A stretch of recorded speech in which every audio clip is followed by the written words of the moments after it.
ქალაქ თბილისის მერიის განათლების, სპორტისა და ახალგაზრდულ საქმეთა საქალაქო სამსახურის უფროსის მოადგილემ კახა ცეცხლაძემ ტრადიციული ღია ჩემპიონატის 64 და 100 უჯრედიან შაშში გამარჯვებულები დააჯილდოვა. საუკეთესო შედეგის მქონე მონაწილეებს ფულადი ჯილდოები და საპრიზო მედლები გადაეცათ. აღსანიშნავია, რომ ღონისძიება ყოველწლიურად იმართება. ქალაქ თბილისის მერიის განათლების, სპორტის და ახალგაზრდულ საქმეთა საქალაქო სამსახურის მხარდაჭერითა და დაფინანსებით იმართება შაშის ტრადიციული ჩემპიონატი თბილისში, სადაც მონაწილეობას იღებენ თბილისელი სპორტსმენები.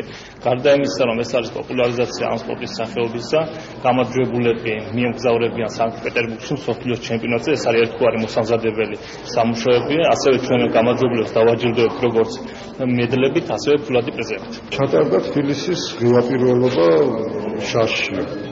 64 ჯილდოში და 100 ჯილდოში. მე პირადად 64 ჯილდოში გავიმარჯვე და იგავე პირველი